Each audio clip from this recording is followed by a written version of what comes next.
Hey, good morning there, sweet peas. Basic prepper mom Myra. So I heard a statistic yesterday and I was a little like, okay, is it true? Is it not true? I haven't had a chance to really look into it, but I was actually talking to a friend of mine and they were like, oh yeah, I heard that too. And I was like, maybe there is some truth. But there's a statistic that came out that said there is a 900% increase in young Chinese male immigrants coming across the southern border.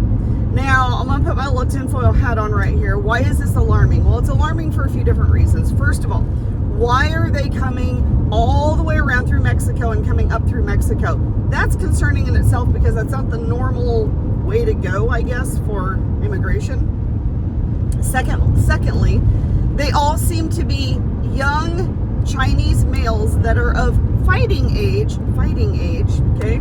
That's concerning. Why is that happening in such an influx? And they're being relocated all over the United States. Now, we know that that Putin and Ping had a meeting of the minds, and there's a video that came out of them at the end of the meeting shaking hands and being all friendly. And Ping says that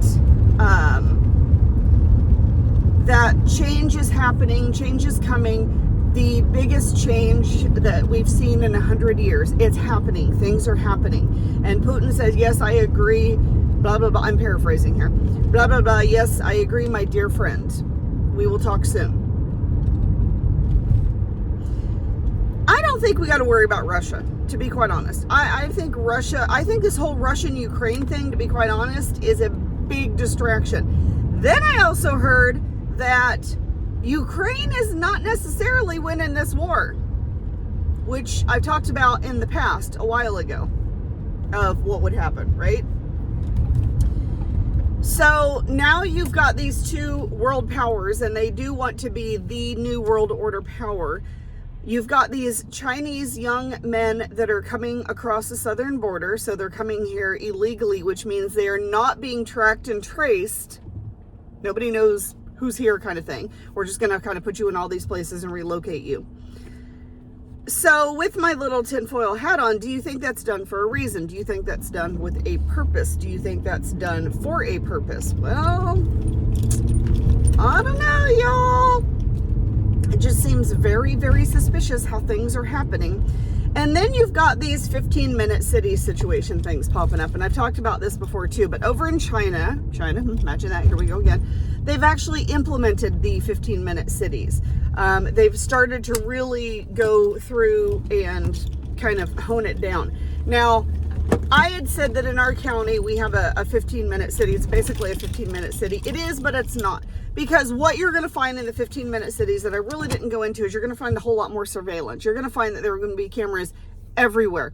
And you're going to find that the way that they keep people in these 15-minute cities and from traveling outside of those 15-minute cities is they're going to tax you for going outside that. Now, the funny thing about this is a couple of years ago, I don't even think maybe it's been that long, California tried to put through a mileage tax on people in their vehicles. So basically you would be taxed on the amount of mileage that you drove with your car. So if you only drove 5 miles a day, you're going to have a lower tax rate than someone who has to commute to, say, 2 hours away and they're traveling 100, 120 miles, 150 miles a day, whatever. Now they're going to be taxed at a higher rate because their mileage is obviously higher. So it was a mileage rate. Now it did not pass and go through because I thought, oh my word, can you imagine? Because we actually have people that live in Northern California, but they work in the Bay Area.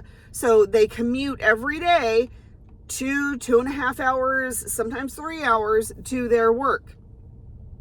And they would end up paying so much more in taxes. So it is a mileage tax rate. Kind of like a 15-minute city would do. We're going to tax you. You can go within this 15-minute city. You can keep your car, but you can't drive more than 15 minutes.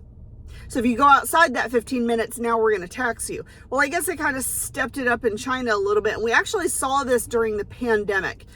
We saw where they were locking down communities and they were locking down like quadrants and in apartments and stuff and putting gates up where you can come out of your apartment. The food would be delivered at this gate. You come get your food.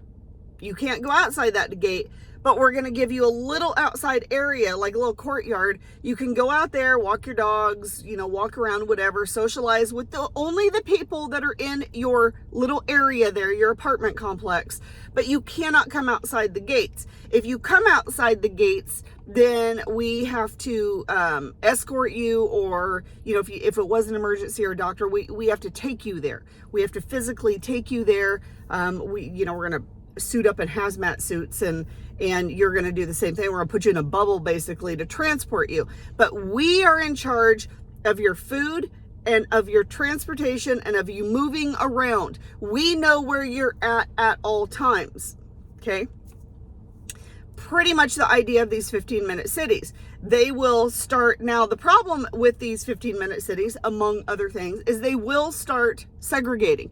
We talked about this. You're going to have the very high elites in this 15-minute city, but they don't want the low income or even the middle income people or the middle class people to live with them, because, you know, they've got better restaurants and better shopping and better clothes and higher whatever. They've got all the amenities, the high-end amenities in their apartments and whatever. Okay, so they're not going to want that. So now we have to build another 15-minute city over here for the middle class. Well, now we have to build another 15-minute city over here for the lower class.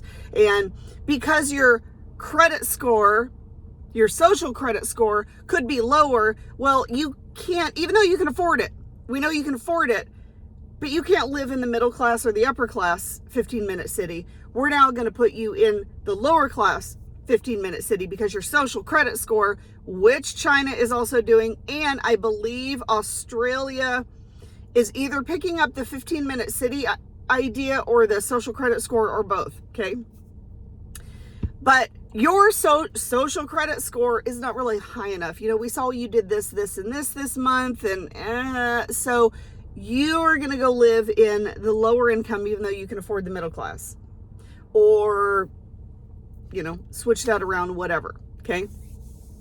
So basically it's the government telling you where you can and cannot live at this point. You've got cameras all over watching you. And if you want to leave that area, you have to, number one, have a good reason to leave that area. You have to be approved to leave that area. If they don't think you're good enough to leave that area, then you can't leave that area. And if you do leave that area, we're going to tax you on the mileage or the area or wherever you go. I don't know how that's all going to work. But like I said, California tried to pass this a couple years ago, and it was the gas mileage tax. And it would basically tax you for as many miles. I think they gave you a certain amount of miles, but then after that, they taxed you on it. Kind of like a 15-minute city, right?